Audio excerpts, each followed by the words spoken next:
This is also massive.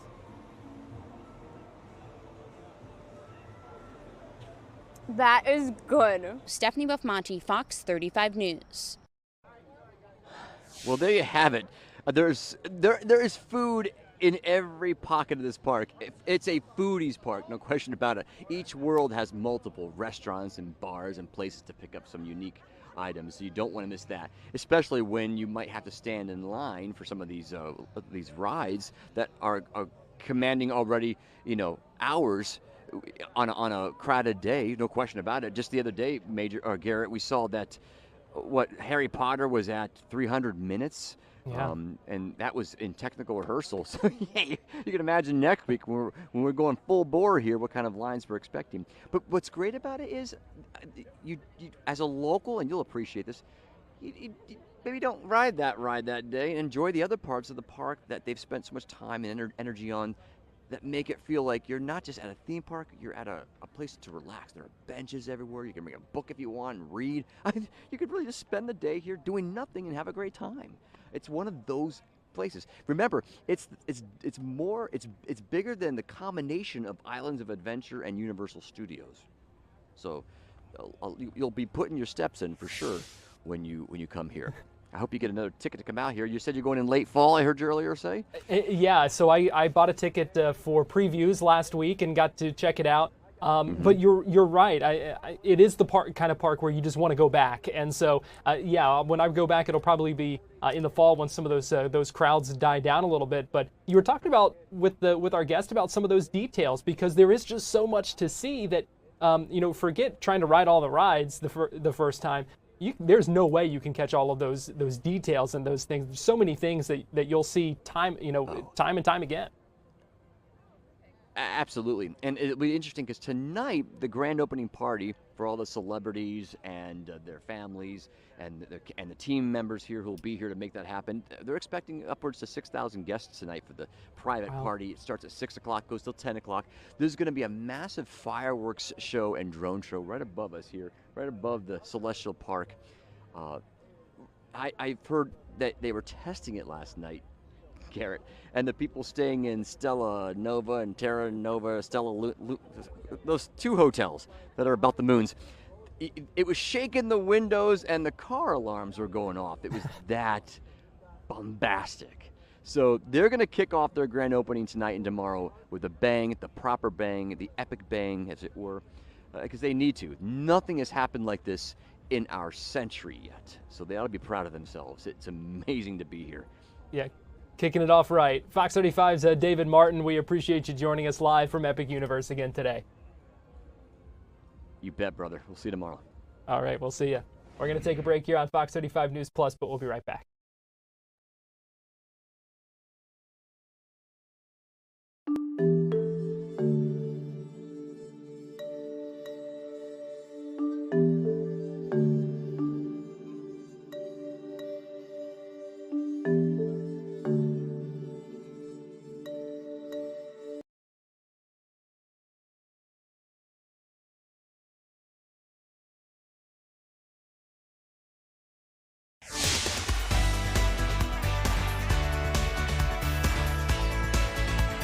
Florida Live starts now. Good afternoon and welcome into Florida Live. I'm Garrett Weimer, and thanks for joining us on this Wednesday afternoon live on Fox Local, fox13news.com, fox35orlando.com, and also on YouTube. Coming up in just a little bit, we will continue our countdown to the grand opening of Epic Universe. We are now just hours away with the grand opening tomorrow at 8. The park going to be open from 9 a.m. to 10 p.m. and we have a lot of streaming coverage tomorrow here on Fox Local. For that, we're going to talk more about that, take you inside the park again today, coming up in a little bit. We're going to hear from Governor Ron DeSantis, who was on Fox News just a little bit ago, talking about the state's new ban on fluoride additives to community water supplies, a controversial step, but we will hear from the governor about that coming up in a little bit. But our big story this afternoon, the Florida Fish and Wildlife moving ahead with plans for a proposed bear hunt.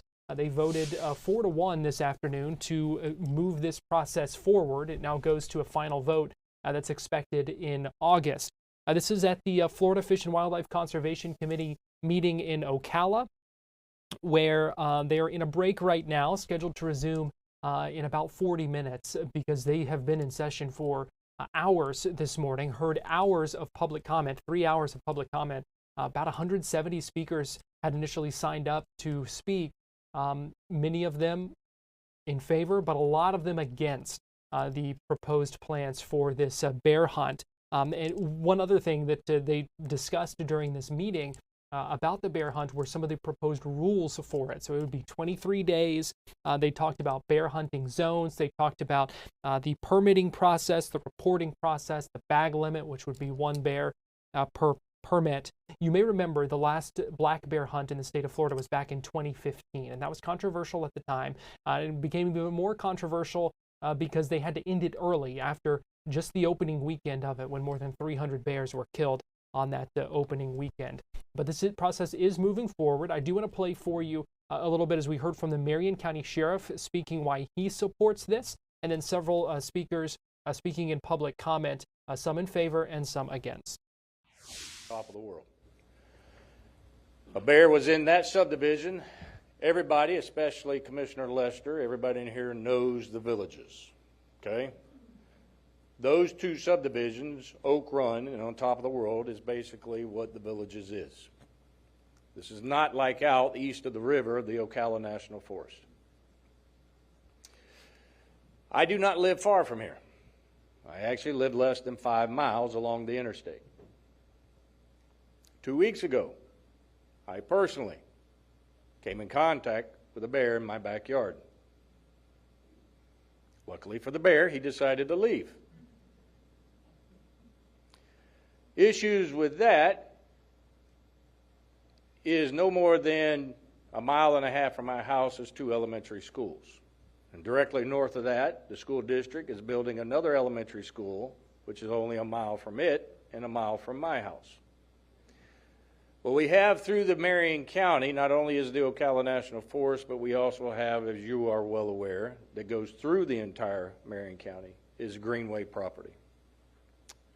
That's where the bears are coming in contact with the humans an awful lot in their interactions.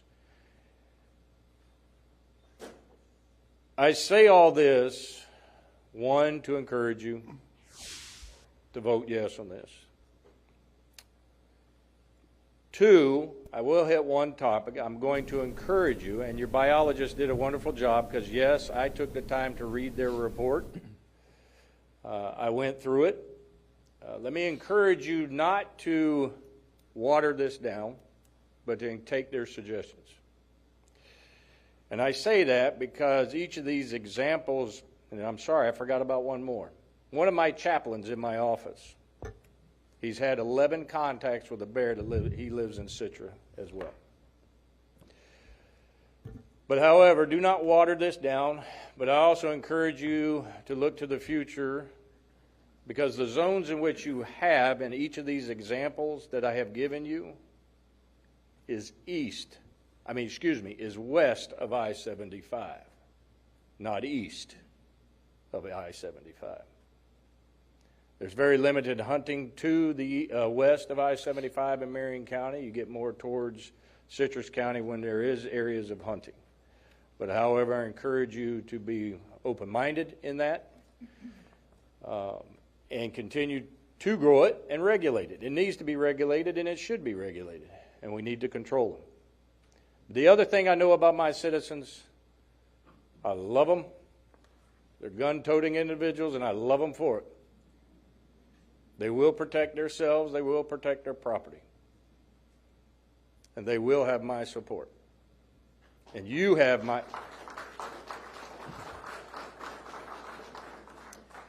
And you have my support of voting for this bear hunt this season and to come.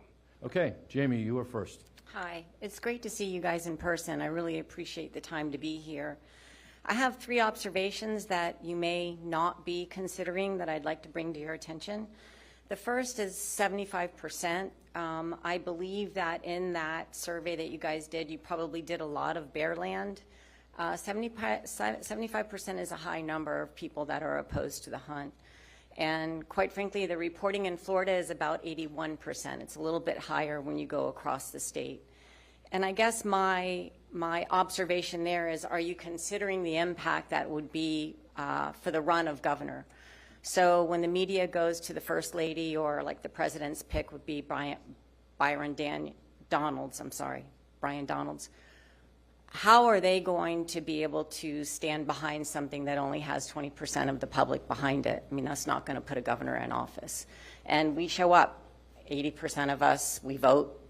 And so I just bring that to you to consider. You're appointed by the governor, and that is something that comes into play. We are, the voters will show up for that. Thank you. The second number. I know a minute is no short. No way. I realize that, and can I just do the second one real fast? Go ahead, real 30 quick. seconds? Go Is it ahead. okay? No, 23-day seconds. hunt. The last hunt, 320 bears were killed in 48 hours. Many of us were there. There were a lot of cubs in the back of trucks. 40% of those bears were lactating females. So the rules were not followed. And we had weigh stations, which is how we found Okay. these things out. We got it. Thank you. We got it. Okay, Thank you. so I'm saying in 23 days, it would be 3,680 bears at that pace. Thank you. Again, please, no clapping. That has been put out there. Thank you. All right, Karina. Hello. Welcome. Hi. Once abundant, the bear population has dwindled to 7 fragmented, genetically isolated areas. The bear hunt is opposed by a vast majority of citizens per 2 surveys. With the population growth, the remaining black bears require protected habitats to thrive. We are looking to FWC to initiate conservation policies and land purchases to safeguard critical habitats to ensure a future for the black bear population, not to kill them in annual hunts. Per your own black bear management plan, there are plenty of conservation efforts laid out. Your own biologists have stated the bears are not out of control. The most important thing I want to talk about is roadkills. These must be analyzed. FWC statistics say that there are over 100 bears killed each year in the Central Florida area alone, and there are 7 bear management areas. Please wrap up your comments. I have 2 more sentences. Sustained high levels of roadkill has negative consequences on bear populations. So they're already being Okay. All right. killed. All Their right, we got numbers it. are being dwindled Thank you. already. Can you, Mr. Chair, can you give me just one Sure. second, please? I just think that the hunt is going to add to the already destabilization of the current bear populations because it's happening. Thank you. Okay. Thank you. Give us a second, Travis.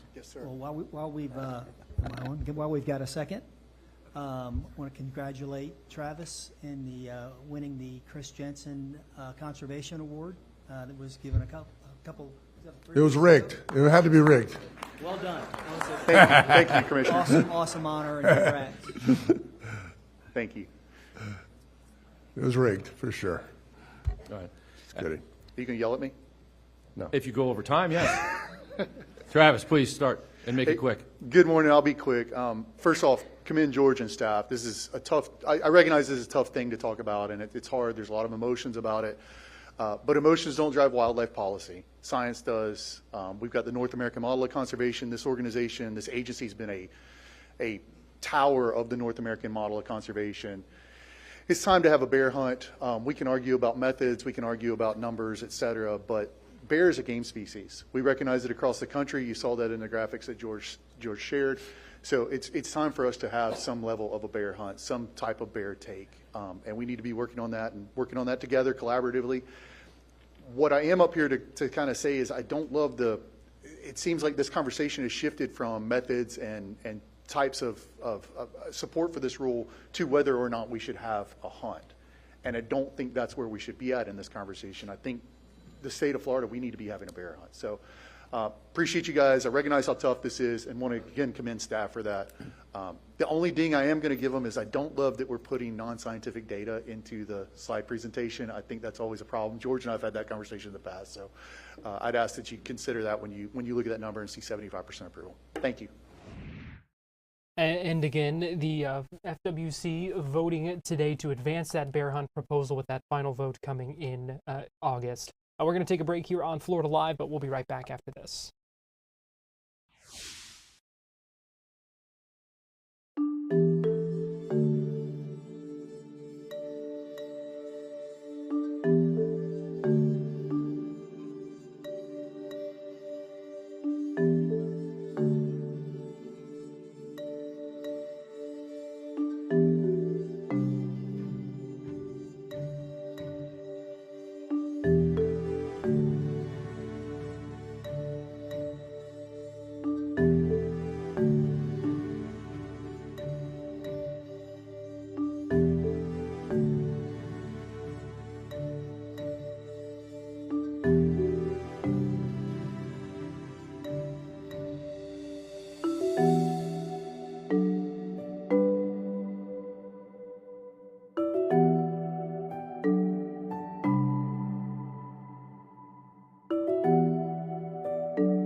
Welcome back into Florida Live. I'm Garrett Weimer. Thanks for joining us on this Wednesday afternoon, live on Fox Local and on YouTube. It is time now for our Tampa Connection, and for that, we go to Fox 13 digital content producer Nancy Gay. And Nancy, good afternoon. Good afternoon, Garrett. Thanks for having me. Today we're going to start in Lakeland, where police have arrested a 19-year-old in a deadly convenience store shooting that occurred last night. Now, according to the Lakeland Police Department, 19-year-old Cornelius Gilmore Jr. and his 18-year-old female acquaintance went to the Fast Stop on Memorial Boulevard around 6 o'clock, and they were there in two separate vehicles. Now, police say the couple went inside, made purchases, they came back outside, and that's when they each got into their respective vehicles. 37-year-old Joshua Graham was pulling into the parking lot and tried to park in the space next to the woman, but police say he got upset because the woman nearly backed into his path, so he called her a derogatory name. Now, instead of leaving, police say the woman pulled back into the parking spot, and she and Gilmore got out of their cars and confronted Graham. Police say Graham tried to go inside the store, but Gilmore blocked him, pulled out a gun, and fired it. However, that bullet did not hit Graham. Instead, it struck that female acquaintance in the leg. Investigators say at that point, Graham had moved past Gilmore, and that's when Gilmore turned to fire one more time. This time, he struck Graham in the head. Now, police say it doesn't appear that Graham knew either Gilmore or the woman before this incident. Gilmore was arrested and charged with second-degree murder, attempted murder in the second degree, and carrying a concealed firearm. Garrett? Gosh, a scary situation there, and some sad details with how that ended up turning out in Lakeland. Our second story where a man arrested for lewd acts on a teen he met at a bus stop. Yes, that's right. Police in Winter Haven say Lloyd Dawn Stewart met this 15-year-old girl at a bus stop on 3 different occasions earlier this month. That bus stop is located on Edwin Street Northeast and Martin Luther King Jr. Boulevard. Police say He exchanged Instagram accounts with the teen, and the two started to communicate with each other and continued to communicate with each other until Instagram actually shut down Stewart's account. Now, police say Stewart took the victim from the bus stop to her school 3 different times, and that's when he had lewd interactions with her in his truck. Police say Stewart gave the teen e-cigarettes and promised her alcohol and cash for an encounter that took place on May 14th. Now, he was supposed to give the victim those items on May 19th, but the victim ended up telling a parent what was going on, and she did not show up at the bus stop on the 19th. When police tracked him down, Stewart told them he couldn't remember, but he thought that the victim told him that she was either 17 or 18 years old. Stewart was arrested and charged with 3 counts of lewd battery, 3 counts of traveling to meet a minor, and 1 count of use of electronic device to solicit a minor. Now, the Winter Haven police chief said parents need to be hyper vigilant about what's going on at these school bus stops and suggested teaming up with other parents to try to have some type of a presence on site. Now, anybody who believes that they may have been a victim of Stewart's is asked to contact the Winter Haven Police Department. Garrett.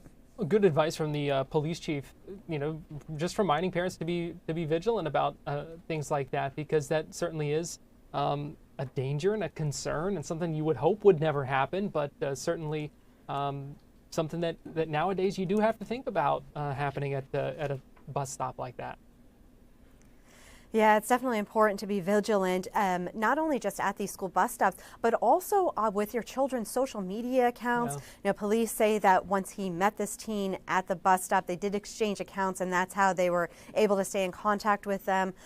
Police did say that Instagram did deactivate Stewart's account. We're not sure why exactly that account was deactivated, but it's definitely important for parents to be hyper vigilant about what's going on in their children's lives. All right, and finally here, Nancy, in Manatee County, trying to figure out what to do with some hurricane relief money. Yeah, that's right. It's something none of us want to think about, but hurricane season is right around the corner. And right now, Manatee County is asking for residents' input on what to do with $252 million in hurricane relief funds. Now, these relief funds are coming from the Department of Housing and Urban Development. Manatee County leaders came up with a draft plan yesterday on how to spend the money, and they want the community to weigh in on this plan. Now, under this plan, $125 million will go to repair, replace, or improve existing infrastructure. $75.6 million will go to a home recovery program that will fund rehabilitation, reconstruction, replacement, and or elevate residents' homes. $20 million will go for a rental recovery program. $12 million will go toward a buyout and safe housing program that will allow the county to purchase and demolish homes in areas that have experienced repeated storm damage. And almost another combined $20 million will go toward an infrastructure match program and administrative costs. Now, public feedback will be accepted through June 20th. You can provide your input online, over the phone, via email, or even through the regular mail. Now, to view this plan and to learn more about these disaster recovery funds, visit fox13news.com. We do have a story up, and we have a link that will take you directly to the Manatee County Commissioner's plan. Garrett?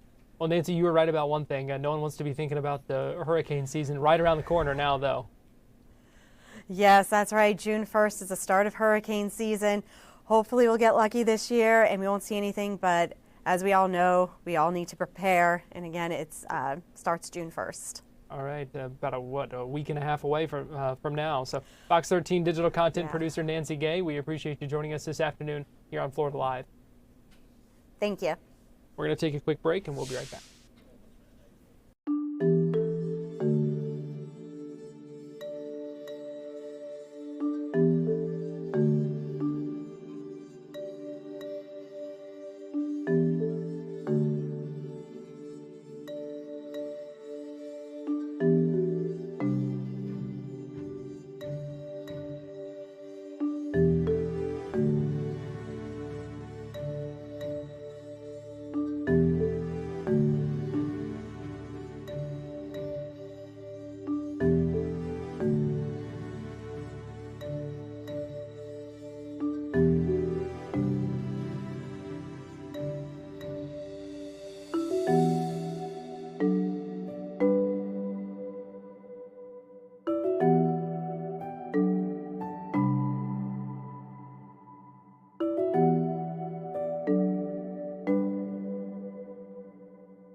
Welcome back into Florida Live. I'm Garrett Weimer, and thanks for joining us live on Fox Local and on YouTube. It was just last week, I believe, when Governor Ron DeSantis signed into law the state's farm bill, which also included a ban on water additives, including fluoride, which has been a big discussion across the country. We had seen a number of communities in Florida move to ban it from the water supply as well. But now it is a statewide ban that is going into effect. Governor Ron DeSantis was on Fox News earlier today to talk about that ban, how it fits into a larger nationwide effort, and he talked about a couple of other topics as well.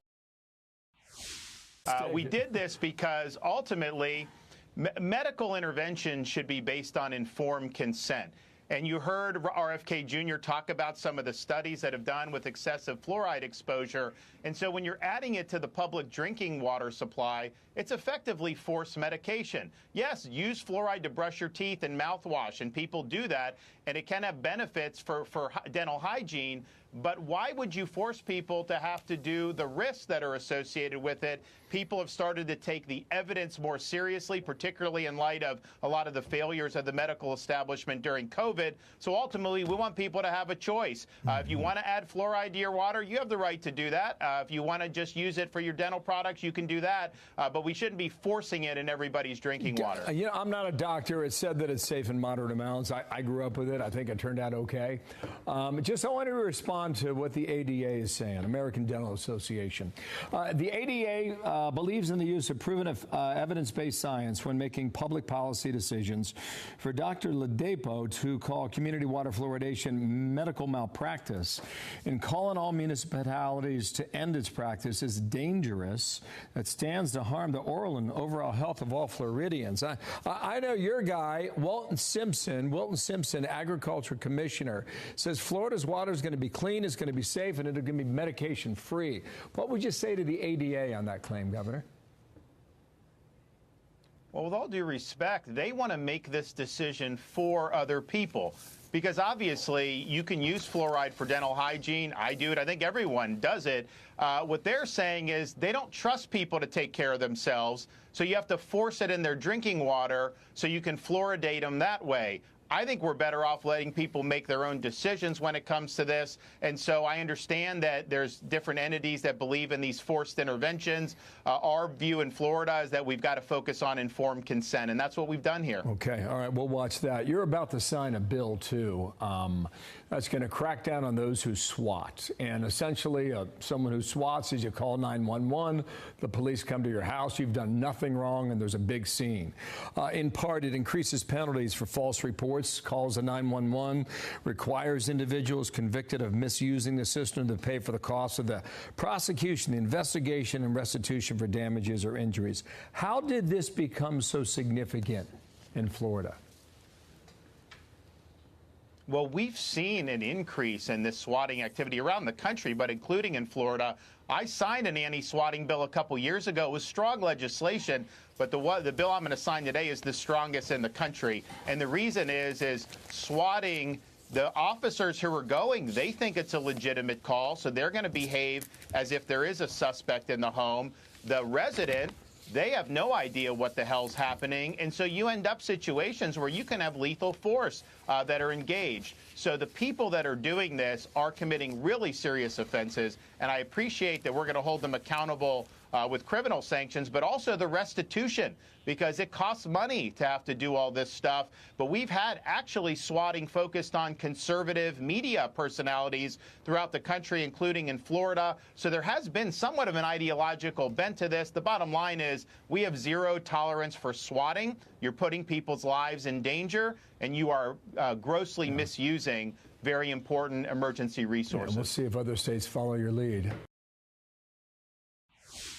Live look at the White House right now, where coming up at 4 o'clock, the national champion men's basketball team from the University of Florida set to be honored by President Trump. Now, we know that yesterday, President Trump was on Capitol Hill meeting with lawmakers, pushing for passage of the, quote, what they're calling the Big Beautiful Bill. We know earlier today, a House committee, the House Rules Committee, debated the Trump tax bill to prepare that bill for a floor vote. And one of the people who spoke during it was Congresswoman Debbie Wasserman Schultz, a Democrat from Florida's 25th district. And she directly asked if the witnesses would vote on a bill that would include Medicare and Medicaid cuts. Here's some of that exchange from this afternoon on Capitol Hill. Thank you, Madam Chair, my classmate. It's good to see you, and thank you for the opportunity to present amendments to this bill. For months, Republicans promised repeatedly that their budget would not affect Medicaid, would not make any cuts to Medicaid, and that no one would lose their Medicaid. It's the same promise Donald Trump made on the campaign trail among his countless other lies. Well, here we are about to bring one big, ugly bill to the floor, with this committee hiding behind closed doors in the dead of night when presenting the details of this harmful legislation. Republicans are trying to ram through a slew of dreadful policies that will weaken our country, economy, communities, and families everywhere. This bill is pure cruelty. Republicans and President Trump lied to people all over America, and millions will lose their Medicaid coverage. The CBO confirmed this. It is a fact. Therefore, my First Amendment strikes the provision limiting state-directed payments, which I know worries many of my Democratic and Republican colleagues alike. State-directed payments are a lifeline for hospitals, nursing homes, and other providers in our safety net that treat a high volume of Medicaid beneficiaries. Medicaid often reimburses providers at rates below the actual cost of care. In Florida, Medicaid repays providers at about 48 cents for every dollar spent to provide care. This is why states like Florida have these agreements in place to address the shortfalls for hospitals that operate on razor-thin margins and need help bridging that gap. The Republican bill before us today would hamstring states, ironically, most of them red, by taking away their ability to manage their programs effectively and removing needed flexibility. This will have a cascading effect. Providers will be harmed, then be forced to limit services, which negatively affects Medicaid patients. And where will the Medicaid patients turn? To the emergency room. And that, of course, hurts hospitals even more because it's the costliest point of entry into our healthcare system. This will make healthcare pricier and harder to find. In other words, working families pay for Republican tax cuts to the wealthiest by giving up their own health care. That's why my First Amendment strikes this provision so that the safety net hospitals in my community and the people they serve in my district don't suffer needlessly for the benefit of the wealthy. And this affects hospitals across the country, and many will close as a result of this change. Mark my words. Moving on, my Second Amendment is deeply personal to me because many of you know I'm a breast cancer survivor, and we have millions of other cancer survivors in this country. I know what it feels like to wake up every morning not knowing what the next scan will show, not knowing if I'd be there for my children's next birthday, or see them grow up, get married, and maybe have their own kids one day. And it shatters me to know that this bill will harm people who are grasping for hope, desperate to survive this terrible disease. My amendment prevents this horrible, ugly bill from taking effect until the HHS Secretary certifies that not one of its provisions harms cancer patients and their access to care. Over 10% of cancer survivors rely on Medicaid for their care, and more than 1/3 of children newly diagnosed with cancer in our country are enrolled in Medicaid or CHIP. Medicaid is a lifeline to so many cancer survivors, and they don't need any obstacles or uncertainty to accessing their care, nor do they need to struggle just to stay alive. Also, Republicans can stuff more big tax breaks into the pockets of big corporations and the super rich. Survivors who rely on Medicaid will die because of this bill. Full stop. It's shameful. You want to talk about saving taxpayer dollars? Then fund early screening. Fund treatment.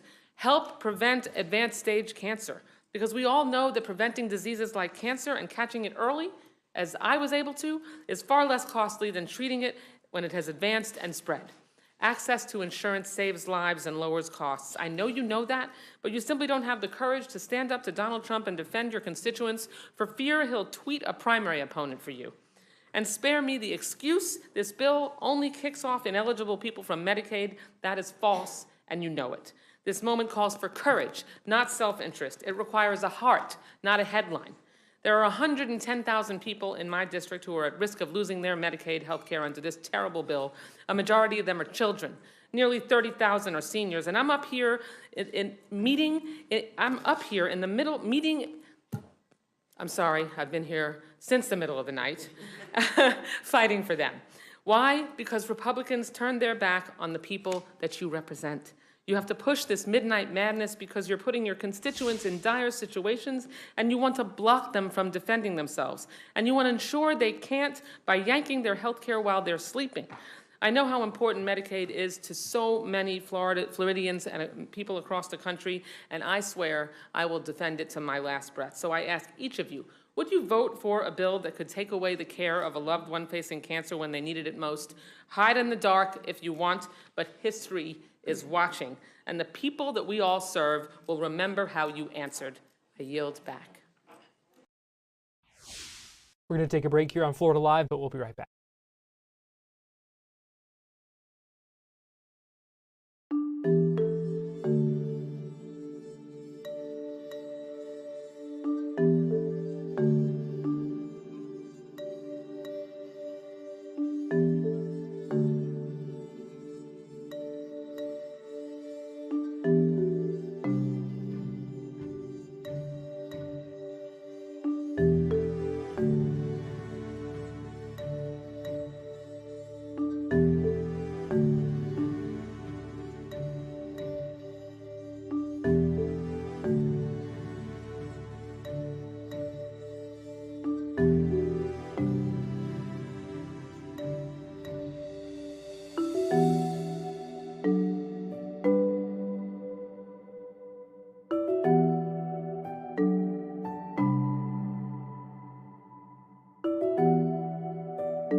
Welcome back into Florida Live. I'm Garrett Weimer, and thanks for joining us on this Wednesday afternoon, live on Fox Local and on YouTube.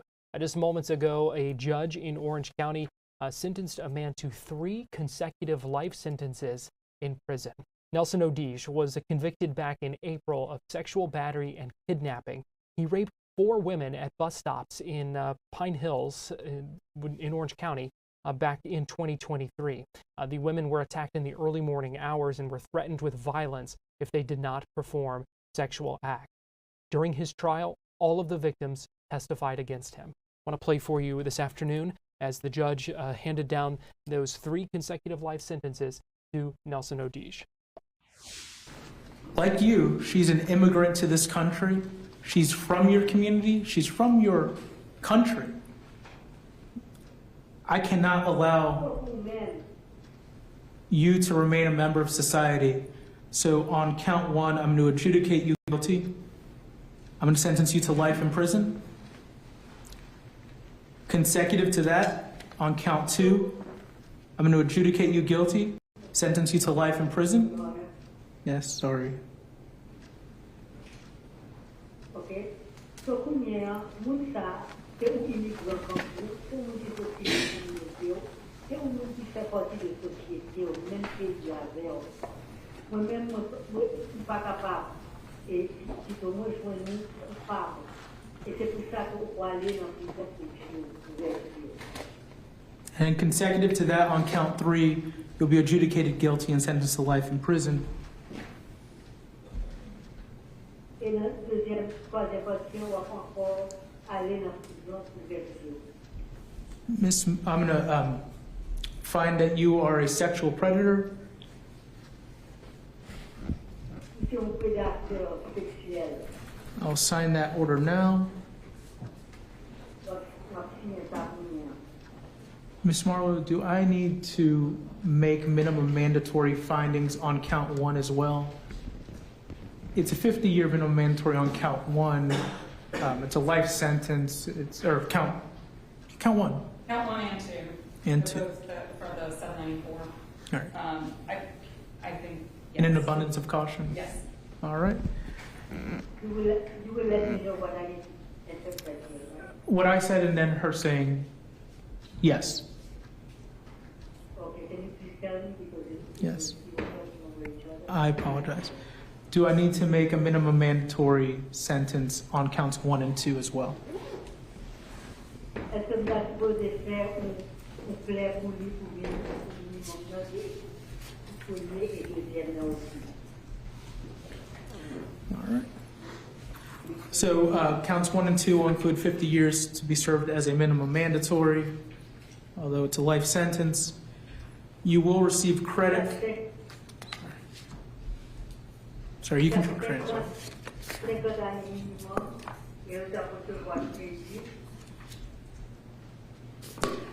You'll receive credit for time served, which is 2 years and 69 days. Pour recevoir crédit pour temps social déjà quitté 2 ans avec 59 jours. All right. You will receive that credit on all your counts.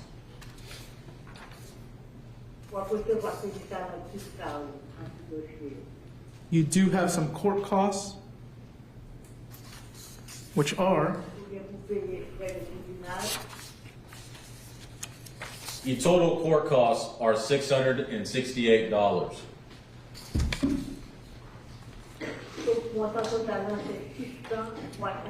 all right, I will reduce that down to a civil judgment. Après jury ou un jugement civil. I'll find you indigent for purposes of appeal, and I will appoint Des gens pour présence de appel.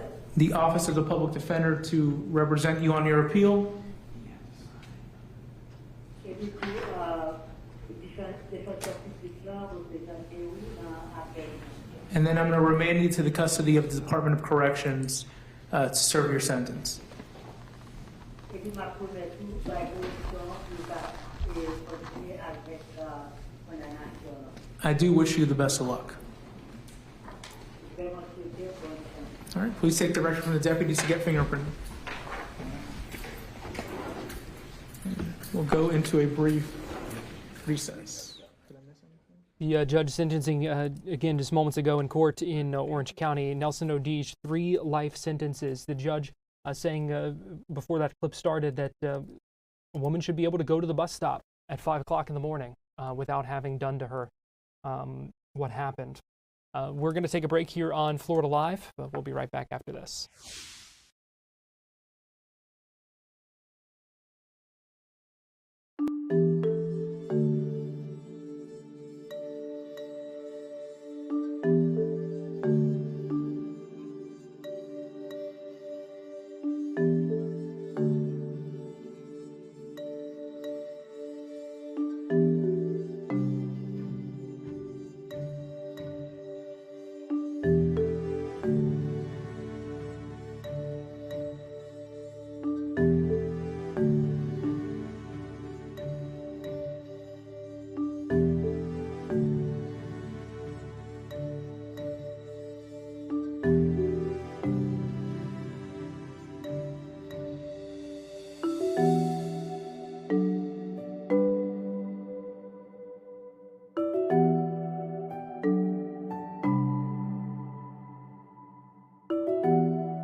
Welcome back into Florida Live.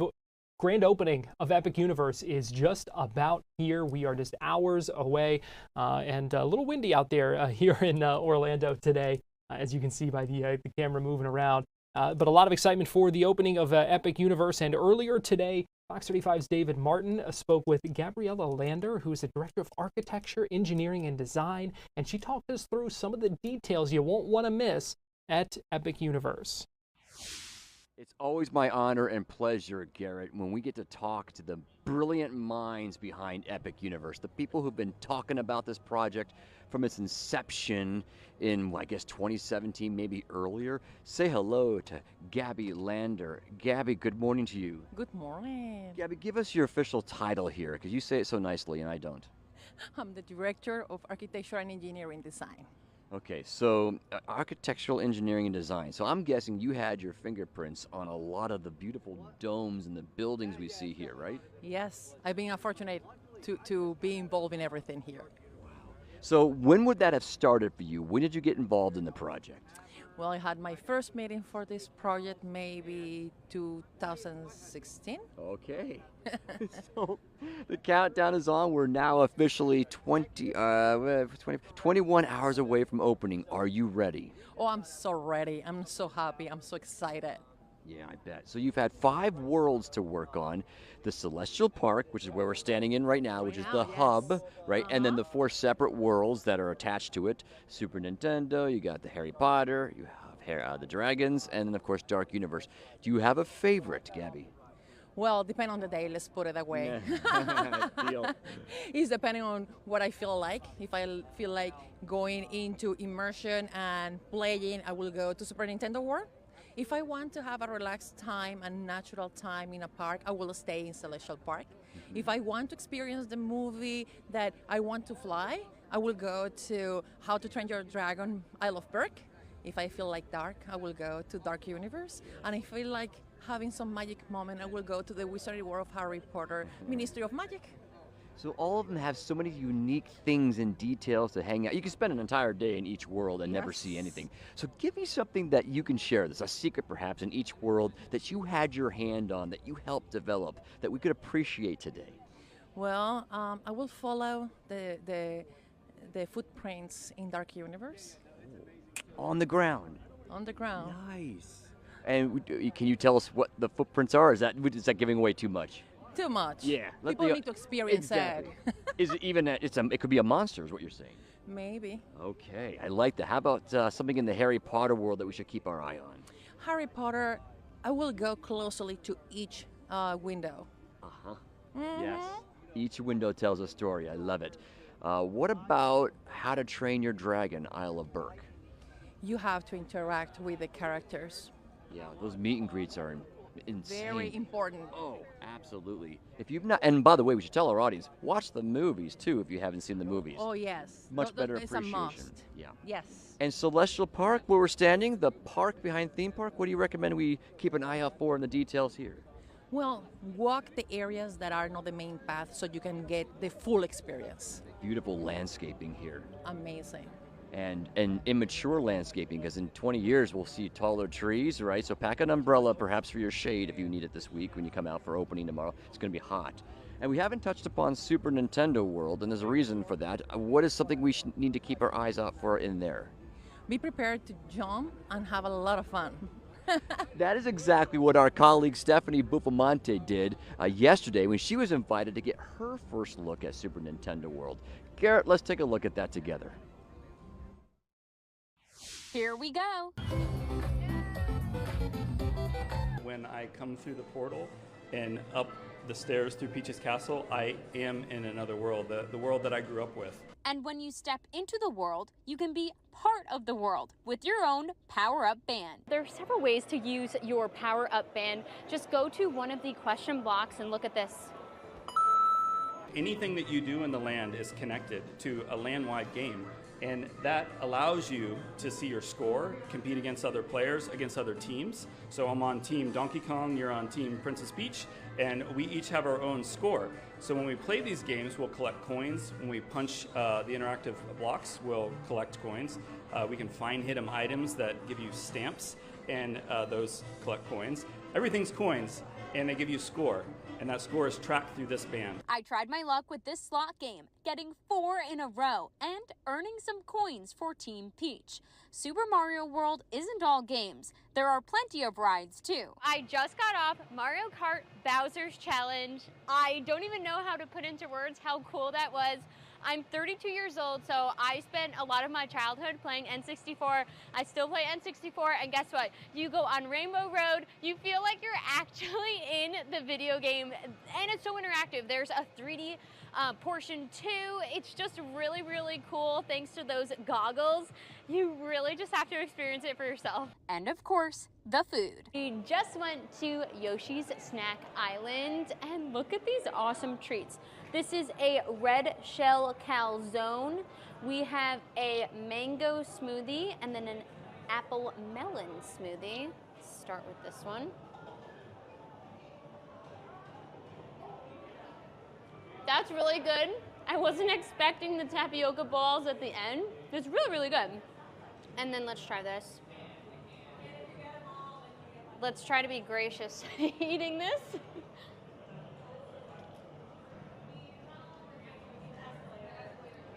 That is amazing. That is like the perfect bite all in one. If you need a quick bite to eat on the go, this is definitely it. It's not an easy thing to build a theme park, and sometimes you get really frustrated and tired, and then you see a guest enjoy it and have that reaction that you just did. Nothing beats it. Stephanie Buffmonti, Fox 35 News.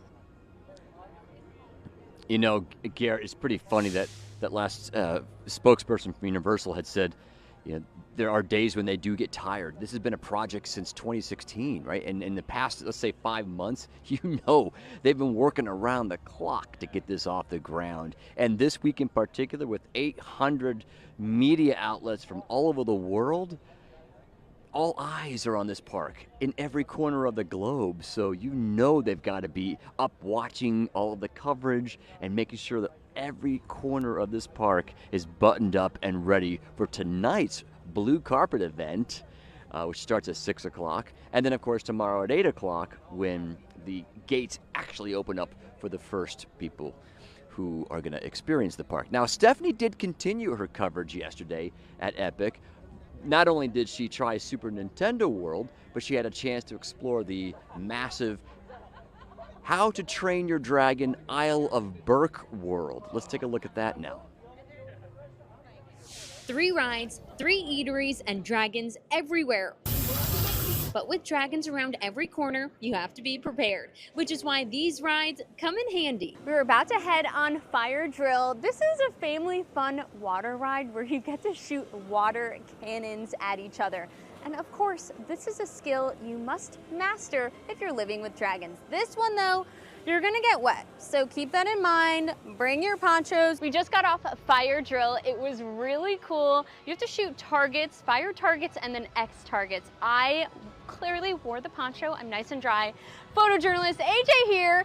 Well, he shot the X target, got wet, and was not wearing a poncho, so beware. Dragon racing is the village's favorite pastime, but before you can ride the dragon, you should train to become a dragon racer. We're heading into Dragon Racers Rally. This one is really cool. It makes you feel like you are flying like a dragon, and if you want, you can even flip yourself upside down. Upside down, gravity-defying, and soaring. Trainers with hopes of becoming a champion dragon racer can feel the thrill of racing on Dragon Racers Rally. But of course, you can't go to the Isle of Berk without meeting the star of the show. This is Toothless. You can meet Toothless and Hiccup at the Haddock Paddock. Stephanie, what you want to do, put out your hand like so. He will sniff you. You can approach slowly. There you go. Oh! I'm so proud of you, Stephanie. Or you can even become Toothless. This is our Toothless mask. It actually makes sounds. But you can put and that it on. lights up as well. Do you want to put it on? Let's see. Let's see. It's probably not going to work with my glasses. So there we go. Oh my gosh, I love it. But it's pretty cool. Toothless and the Vikings are also the inspiration behind food you'll find at the Isle of Berk. What makes sense for the movie? What makes sense for the world? What makes sense for your life? And how does that tie into what we're trying to do here at Epic Universe, which is have immersive food and immersive storytelling. So the food is part of the story. Naturally, we had to try it. Oh my gosh, take a look at this. This is the PB&J. I've been hearing a lot about this. It's creamy mac and cheese with pulled pork and peanut bacon jam. Let's try it. This is also massive.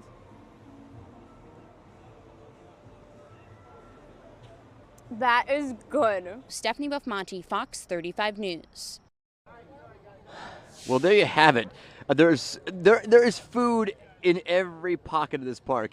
It's a foodie's park, no question about it. Each world has multiple restaurants and bars and places to pick up some unique items, so you don't want to miss that, especially when you might have to stand in line for some of these rides that are commanding already, hours on a crowded day, no question about it. Just the other day, Garrett, we saw that Harry Potter was at 300 minutes. Yeah. And that was in technical rehearsal. So yeah, you can imagine next week when we're going full bore here, what kind of lines we're expecting. But what's great about it is, you as a local, and you'll appreciate this, you maybe don't ride that day and enjoy the other parts of the park that they've spent so much time and energy on, that make it feel like you're not just at a theme park, you're at a place to relax. There are benches everywhere. You can bring a book if you want and read. You could really just spend the day here doing nothing and have a great time. It's one of those places. Remember, it's bigger than the combination of Islands of Adventure and Universal Studios. So you'll be putting your steps in for sure when you come here. I hope you get another ticket to come out here. You said you're going in late fall, I heard you earlier say?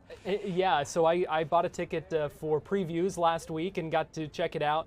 But you're right. It is the kind of park where you just want to go back. And so, yeah, when I go back, it'll probably be in the fall when some of those crowds die down a little bit. But you were talking about with our guest about some of those details, because there is just so much to see that, forget trying to ride all the rides the first time.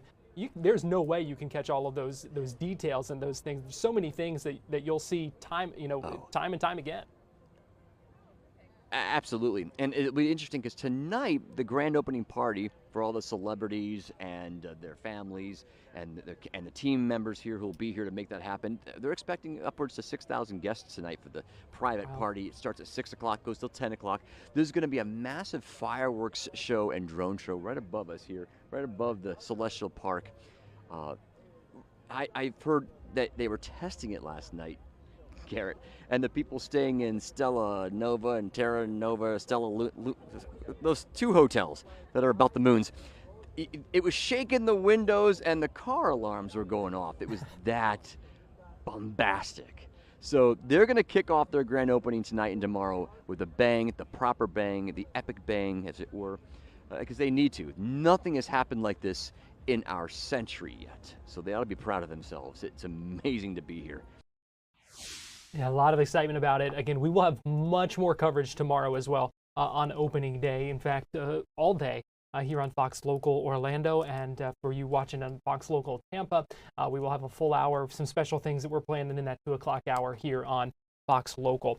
Now we do have crews again back out at Epic today. Obviously, we talked to David earlier and Stephanie, who got to check out Super Nintendo World in the Isle of Berk yesterday. Today, checking out the Harry Potter Ministry of Magic and also Dark Universe. I want to show you a little bit of the ceremony here as they opened up the portal to the Harry Potter Ministry of Magic earlier today, which also featured some actors from the Harry Potter franchise.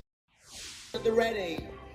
Because a world of fantastic beasts and magical creatures awaits you all. The wizarding world of Harry Potter, the Ministry of Magic, is right beyond this portal. So, follow us for your next epic adventure. Come this way, everyone.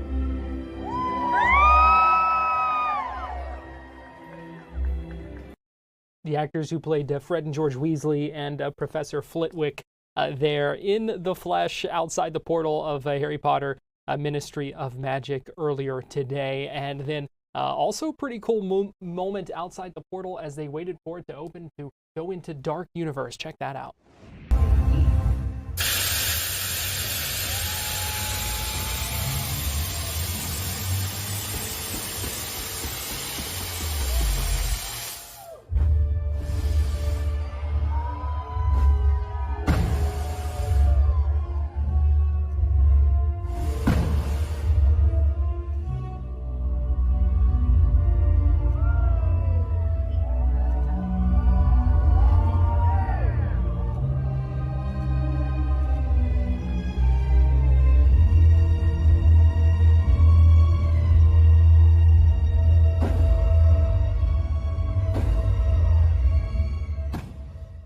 Frankenstein's monster, the Bride of Frankenstein, Igor walking up there. You also see the Invisible Man, a pretty cinematic moment there outside the portal to Darkmoor earlier today. Well, we appreciate you joining us here on Florida Live. As we wrap up here, I want to go ahead and give you a live look in Winter Haven, where Governor Ron DeSantis is expected to hold a news conference at 3 o'clock. We're going to bring that to you live here on Fox Local Orlando. So we appreciate you joining us, and stay tuned for that. We will be right back here again tomorrow at 2 o'clock with another live hour of Florida Live. And again, we will be focusing on the opening day, the grand opening of Epic Universe. So we hope you join us for that special day and historic day here in Central Florida. Have a great Wednesday, and we will see you tomorrow.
Good to see everybody.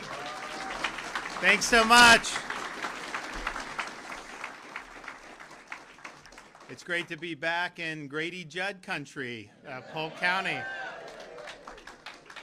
You know, I was talking to some folks, and I've had a lot. You know, we did the temporary I-4 expansion like 8 months early, and people, it's helping, isn't it? Yeah, I mean, I'm really excited about that.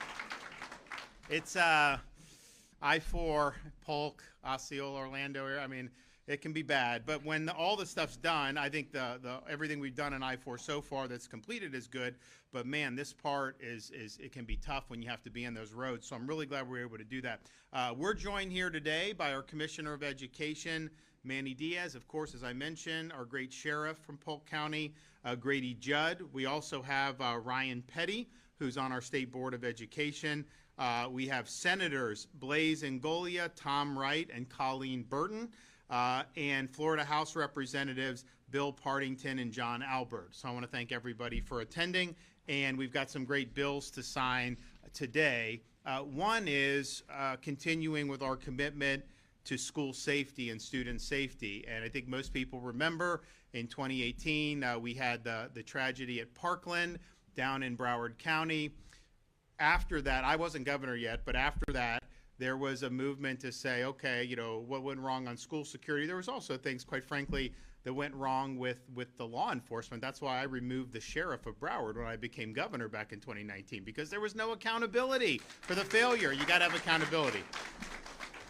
So we did that, but then we really got to work on doing whatever we could at our disposal that would work to increase school security, and I think Florida's done more than any state in the country over these last 6 years. So Ryan tragically lost his daughter in that attack, and other parents from Parkland really got involved in this school security and school safety effort, and it's had a huge positive impact across the state of Florida. We know a lot of the things that have been done. One of the things that I know Grady's been supportive of is the Guardian program. And the Guardian program, you know, people say, oh, well, you shouldn't have teachers be with wearing guns. First of all, the Guardian program is voluntary. No one has to have Guardian. I mean, but if you can. But I'll tell you this, if you're a school that has Guardian, that's going to be a disincentive for someone to want to target your school. They go to where there's soft targets. They go to where they're not going to get resistance. So whether it's having school resource officers, whether it's supporting the Guardian program, these are ways, yeah, obviously if it ever came to something really terrible, you want to have some folks there that are going to fight for the good guys, but I think the biggest thing is it deters it from happening. These guys want to go to gun-free zones where they know that there's not going to be any major resistance. And so I think Guardian is good. I think it increases safety, but I also think it really changes the calculus of some of these guys in terms of what they're doing. So we've worked hard on that. We've also worked hard by creating Fortify Florida, a mobile suspicious activity reporting tool that allows schools to obtain reports about suspicious activity. Unfortunately, we see that from time to time in a variety of contexts. And one of the things that really stuck out for me with Parkland is after Parkland, what happened, immediately before any reports on who did it, everyone in that community knew it was this guy. Because that's who they suspected, because he had so many red flags and no one wanted to do anything about it. That's not the way we want to do things here in the state of Florida. And as part of that, to address threats when you see them, Florida has implemented the Florida Harm Prevention Management Model. This is a threat management system that identifies and immediately responds to students who may pose a risk to themselves or to others. And when you look at some of these people that have done horrible things, usually there were warning signs. Usually there were red flags. And if you have an intervention, that could obviate, that could totally prevent something from happening in the future. And so I appreciate people that have done that. There have been more than 30,000 school personnel that have been trained in this innovative system across the entire state of Florida. One of the things that we also have to come to grips with, and I know a lot of people in Florida have been working hard on this, is problems with students who lead to problems and risk to safety oftentimes there's a mental health component to that. Usually someone's just well adjusted. They're not all of a sudden going to go up and pose a major risk to their fellow students or to the teachers or the administrators. And so since I've been in office, we've invested $2.5 billion in mental health support for schools.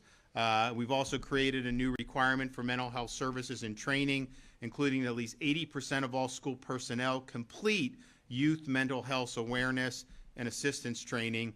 And this includes, in terms of the money, record amounts that we've invested across schools throughout Florida, as well as things like school hardening, which we've done, which has been something that's really important. It goes to making these things uninviting targets. So there's been a whole host of things that we've done through the years. I think the legislature's been very generous in providing support for the school districts in this. And so that kind of brings us here today for this first bill, which is on school safety. This bill expands upon the Guardian program to authorize child care facilities to utilize guardians, just like our public schools and private schools do.